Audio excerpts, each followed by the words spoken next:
Hi everyone, my name is Dr. Eugene Gu, and welcome back to another episode of Dog Walk Trump, where we dog walk the president for all of his lies on Twitter and anywhere else. So today has been a pretty huge day. Lots of things happened, and I want to talk about two main things in particular. One is the FBI did a pre-dawn raid on Roger Stone. For those of you who aren't familiar with who he is, Roger Stone was a political advisor to Donald Trump for his 2016 presidential campaign. And Roger Stone has actually been a political operative and this dirty trickster for the Republican Party since forever. He first started in the 1970s when he worked with, believe it or not, on the Nixon campaign. And Roger Stone actually has a tattoo of Richard Nixon's face on his back. You know, it sounds unbelievable, but it's true. So anyway, the FBI went ahead and arrested him at his home, and CNN was actually there to videotape the entire situation of the FBI agents coming in armed to the teeth with all this ballistic armor on, and we watched as the FBI knocked on a door and said, "This is the FBI, open up, we have a warrant." So that was pretty entertaining to watch. And actually, the President of the United States, Donald Trump, tweeted about why, he even questioned why CNN was there, and implied that maybe they were tipped off by Mueller's team or something like that. But let's take a look at Donald Trump's tweet. So Donald Trump basically tweeted, "Greatest witch hunt in the history of our country. No collusion. Border coyotes, drug dealers, and human traffickers are treated better. Who alerted CNN to be there?" So first of all, it's absolutely ridiculous and even hilarious that Trump calls Robert Mueller's investigation a witch hunt. So many witches have now pled guilty. And let's actually take a look at Donald Trump's 2016 presidential campaign and how many people on that campaign have now either pled guilty, are cooperating with Mueller, or are in jail. So first there's George Papadopoulos, there's Mike Flynn, there's Paul Manafort, Rick Gates, Michael Cohen, and now Roger Stone. And pretty soon in the near future, we're probably going to see Donald Trump Jr. And Steve Bannon, and up to and including the President of the United States. So this is not a witch hunt by any stretch. Robert Mueller is giving everyone due process. He's doing this investigation as a consummate FBI professional. And it's just ridiculous that Trump would say that this is a witch hunt when he knows this is actually the rule of law in our country. The other thing I wanted to talk about based on his tweet is he implied that CNN was tipped off by Robert Mueller's team, and that's why they were able to be there in front of Roger Stone's house to video record the FBI coming in with all their heavy tactical gear to arrest and raid his home. So that's absolutely not true, but why did this notion even get into Donald Trump's head? And I think that's because there have been some influential people on Twitter who kind of pushed that notion forward. One was this commentator named Greta Van Susteren. She actually said that the FBI must have tipped off CNN in a tweet. And then another one is a right-wing Fox News host, Laura Ingraham, who also was pretty adamant that the FBI must have tipped off CNN so that they could be there. But when you take a look at the actual facts and the evidence, it's not true at all. Yesterday, on Thursday, Robert Mueller convened a grand jury in Washington, D.C. And one of the people that came to testify to that grand jury was Jerome Corsi's stepson. Jerome Corsi is a known associate of Roger Stone. And this was public knowledge that Jerome Corsi's stepson was testifying to that grand jury. It was reported in the news way before, a day before this raid occurred. And so CNN was just being a very good, doing their due diligence, got boots on the ground, and anticipated that indictments would probably drop after this grand jury. And they had someone staked out at Roger Stone's home and was able to capture the whole thing. So this was good journalism. It wasn't some kind of tip-off from Robert Mueller's team. But the fact that Trump would even think so is kind of funny and ridiculous too. And Roger Stone, what is he indicted for? He's indicted for obstruction of justice, for making false statements, and he's indicted for witness tampering. So these are very serious crimes. And the funny thing is, after he posted bail, after he left the courthouse, he did the whole Richard Nixon victory symbol, and that's just, the irony there is just too much, especially considering what's going on. All right, so that's the whole Roger Stone stuff that happened today. It was pretty big news. The other big news that happened today is the Trump shutdown is officially over.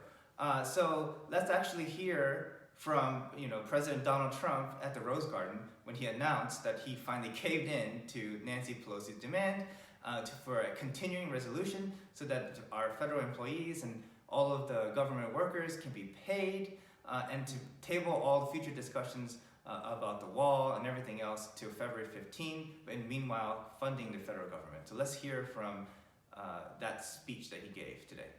Fellow Americans, I am very proud to announce today that we have reached a deal to end the shutdown and reopen the federal government.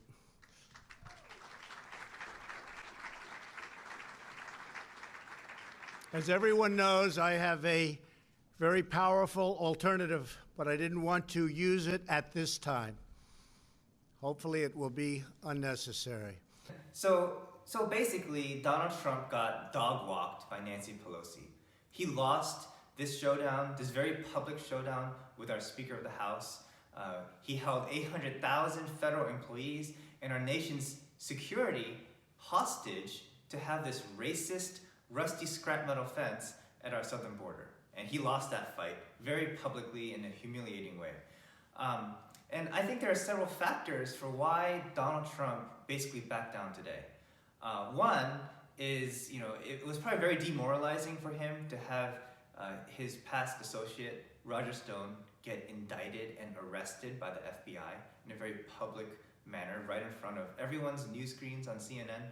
So that was a big blow. Another one is air traffic controllers have been working so many, double jobs, working as Uber drivers, waiting tables, because they weren't getting paid for their very, very intense job of being an air traffic controller. They have to monitor and keep our airspace safe. There's so many, hundreds of planes flying around, and they have to keep track of each one and make sure that there's no collisions, and it's a very high-stress job. And yet these air traffic controllers were forced to take second jobs just to make ends meet. And so a lot of them were calling in sick. There weren't enough air traffic controllers for our nation's airport. LaGuardia Airport, which is the third largest airport in New York City, the 20th largest in our nation, basically grounded all incoming flights because there are not enough air traffic controllers. It had ripple effects. It affected Philadelphia. It affected Newark, New Jersey. It affected airports in Florida. And so we weren't having our airplanes able to fly. And so that was a very dangerous situation that needed immediate rectifying.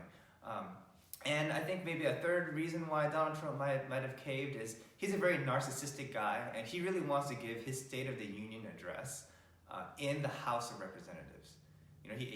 He basically said that he wanted to do it there, and there was no alternative. He won't choose a different venue, and so he probably wanted to end the shutdown before the State of the Union address was scheduled to occur.